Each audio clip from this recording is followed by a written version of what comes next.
Hi, everybody. This is not your usual face that you're used to seeing on the Laceeze interview. Emma, our founder, is unable to do the interview today. So you've got me, Charlie. I also work alongside Emma.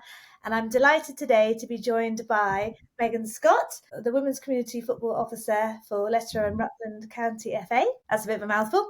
Megan Connolly, who is the Football Development Officer for the Female Pathway, also at Leicester and Rutland FA. Anna, thank you very much. So obviously it's been quite a historic year for girls football. We've had some major national successes, but we've also had some real good wins at a grassroots level. Emma and I wanted to talk to you both about the Wildcats initiative that you're running to find out a little bit more about it. It's our Laceeze community, which consists of parents and obviously young players, can maybe find out a bit more how they can get involved in their area. So we're going to have a little chat. But firstly, if you could just introduce both yourselves just with a little bit one-liner about what you guys do. Yeah, so as you've said, my role is Football Development Officer for the Female Pathway. So I sort of oversee the county as a whole and support league development as well as club development. And then I'll let Megan tell a little bit more about her role. Yeah, so I'm Megan Scott, Women's Community Football Officer for Leicester Rutland County FA. My role is based within the Leicester City Centre, just looking at diversifying the women and girls game and creating more opportunities within that area. Fantastic. And so what age ranges do you cover? Do you go all the way from youth upwards or? Yeah, so my role is everybody pretty much. Megan's is also, but with a more specific focus on probably teenage girls and open age football, but does still cover the younger ages as well. Brilliant. Okay. So firstly, just for our viewers, they may not have heard of Wildcats. So what is the Wildcats programme? Yeah, so the Wildcats programme's one of our session opportunities that we offer ages between 5 to 11. It's a non-competitive football session and no commitment. So it's not like your traditional football where you go week in, week out, play games. No commitment and non-competitive. It's just an opportunity to play where it's just focused on having fun and just making friends and just having a good time, pretty much. That sounds brilliant. So I think you've kind of already answered this, but what makes it different from a traditional football club or a mixed gender session? So I guess it's not your traditional football and league format. You don't join the Wildcats then play within a league. It's just that one session you turn up to when and if you can and just have fun. Brilliant. And is it sort of like pay as you go? So there's no tie-ins? Mm-hmm. Yeah. Fantastic. I suppose that's quite appealing for families because it's so difficult, isn't it, knowing, what they're going to be into, and it's nice for them to try a bit of everything. Absolutely. Yeah, I think a lot of clubs as well, they do it sort of like first one free so that you can see if they enjoy it and whatnot before they commit to sort of paying that weekly £3 or whatever clubs decide to charge. Yeah. Fantastic. So for maybe someone that's maybe a little bit shy and that maybe not played football before, what sort of words of encouragement would you say to the girls? I think be open-minded. I think quite often people, especially girls and, their association with football is what they experience at school. And quite often at school, it's, lunchtime football where maybe the boys are being a little bit overpowering and, the girls don't really get much of a say in how it's played. And I think don't let that ruin you starting a Wildcats opportunity because it's completely different. Wildcats is girls only, so that there aren't any pesky boys in the playground stopping you from having it your way. And I think all the girls that attend the session are sort of in the same boat. Like everybody's pretty much new to football, and so you don't need to worry about not being as skillful as other people because everybody's sort of in the same boat. Yeah, fantastic. And so I suppose then as parents, how can they sort of maybe encourage their children to take part? I think just being supportive and making them feel like football is a place for them. I think, if I think back to when I was playing football, whilst my dad never really batted an eyelid at playing football, there were some parents at that sort of time that still thought football wasn't for girls. And so it was important for me that like my dad never made me feel like that. And so I think that's probably the most important thing for parents is make their daughter feel like that it is for them. Yeah, fantastic. And I suppose with all the role models coming this year with obviously all the fantastic successes of the Lionesses, I suppose, does that really help sort of boost motivation and get more girls involved? Have you seen a sort of a spike in attendance? Yeah, I think always when you get good successes and role models on the telly, you get girls thinking, "Oh, I've never thought about that before. Let me try. Let me try and play." It's always the case. It's like if you can see it, you can be it. So you see people, females playing football and being successful. It's like they're having a great time. It's like I want to do that. I can do that. It kind of gives them that push that maybe they wouldn't have got before if they were just watching like male football. So I think it's great having that exposure. What would a typical session be like? Is it a mixture of drills? Do they actually play like some matches?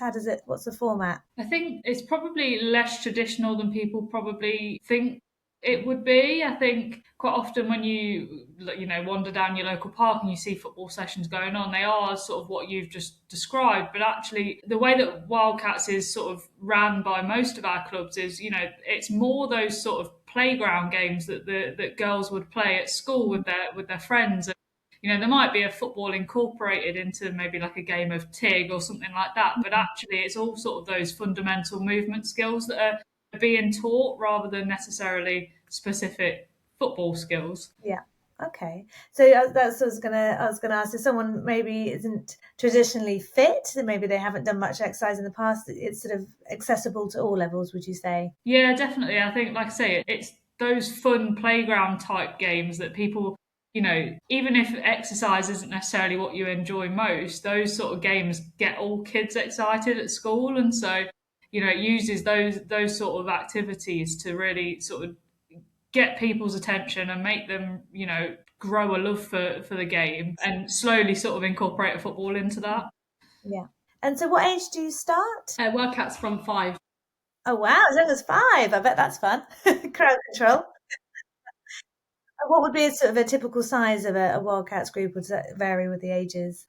It definitely varies between football clubs. So some of the clubs that run it are smaller football clubs with maybe less coaches, and so they run it for all the girls, one session for everybody 5 to 11, and they might cap it at maybe 20 girls going. However, we've got other clubs that are maybe slightly bigger and got more volunteers to help run the session, and so they might split it into like 5 to 8 year olds and then 9 to 11 year olds and have 2 separate sessions with 20 girls each going to each session. So it really is dependent on sort of the club and also, I guess, what the people attending those sessions want as well. Yeah. And is there sort of a pathway from Wildcats into more of a traditional football, or is that not really what it's about? No, absolutely. As well as Wildcats, there's also another session called Squad Girls. So if they wanted to keep playing the recreational football, they can do that straight afterwards and go into Wildcat session, which is ages 12 to 14. But then if they decided, actually, no, I want to have a go at traditional football, playing matches, then there's within their Wildcat sessions, there may be people who can signpost them to local clubs who have the clubs that are the right age groups and kind of signpost them to those clubs. Yeah, there's always that on offer as well. Yeah, well, quite often Wildcats is, it's that introduction into football, and you'll find that a lot of the girls do then eventually want to, take that next step and join a team. But obviously, there's also the option not to if that's not what they want. But yeah, if they want to join a team, quite often we find that the Wildcat sessions are able to form probably like an under sevens team because they'll get 6, 7 girls from that sort of same age group that all want to take part in a team as well. So they're able to then grow their offer and have a team as well as a Wildcats opportunity. Is Wildcats just specific to your county, or is this a national initiative? No, it's a national FA initiative. So it's something that the FA have run for a fair few years now. I can't remember the number of providers there are across the country, but there's a good amount of Wildcats providers across the country, and we've got around 25 now in our county. So yeah, there's one pretty much everywhere you'd look. If you can't make one on one day because of other commitments, because quite often girls do other activities as well, then there's probably going to be one somewhere else nearby that you can go and join as well. So where would parents was the best place for the information? Would it be the FA website, or is there? Yeah, so on our website, Leicester Rutland County FA, we've got a map of all existing opportunities as well as contact details for all of those clubs. If you're not from Leicestershire and you're looking to get involved, you can find all football opportunities on FA Find Football. So it's a really useful tool. that you can enter your age, what sort of opportunity you're looking for, whether that be casual or competitive, and then your postcode, and it'll bring you up sort of all the opportunities local to you. In terms of girls in sport, just more generally, what do you think is sort of often the main barrier for them taking part in something like a contact sport like football? Yeah, I think it's probably those preconceived conceptions that people have got still now. I mean, we've come a long way from when I think back to, sort of when I was playing football and before that as well. But I do think there's still sort of an idea that maybe if some parents have got maybe a son and a daughter, that maybe the son's football is more important than the daughter's football. And obviously that's not the case at all, and we are definitely slowly seeing quite quickly seeing a change in that, but there is definitely some of that still there. So we obviously we want to remove that as much as possible. Ultimately giving girls an opportunity to play as well. There's a whole lot more opportunities for boys to play football than there is girls, but with things like the Wildcats and Squad Girls programs, those opportunities are growing. And so I suppose just to wrap up really, what would be the one bit of advice or motivation you'd like to tell our audience about Wildcats? Should they just give it a go, or how would you sort of pitch it to them? I think I'd say exactly that. Just absolutely give it a go. And if you feel nervous, I think it's normally a massive common theme that a lot of the girls that are going also going to feel nervous, and it's going to be, I guess, scary to start with, but as soon as you get there, hopefully it's a great welcoming environment, and just you have fun, you make friends, and it's just good fun. I remember when I was younger and I first started playing football, I think it was about 7 years old, which would be right in the Wildcats age group. I remember being really nervous, but I remember going there and just meeting so many people, meeting great friends, and it was just a great environment, just a lot of girls just doing what you want to do and have fun. So yeah, just go for it.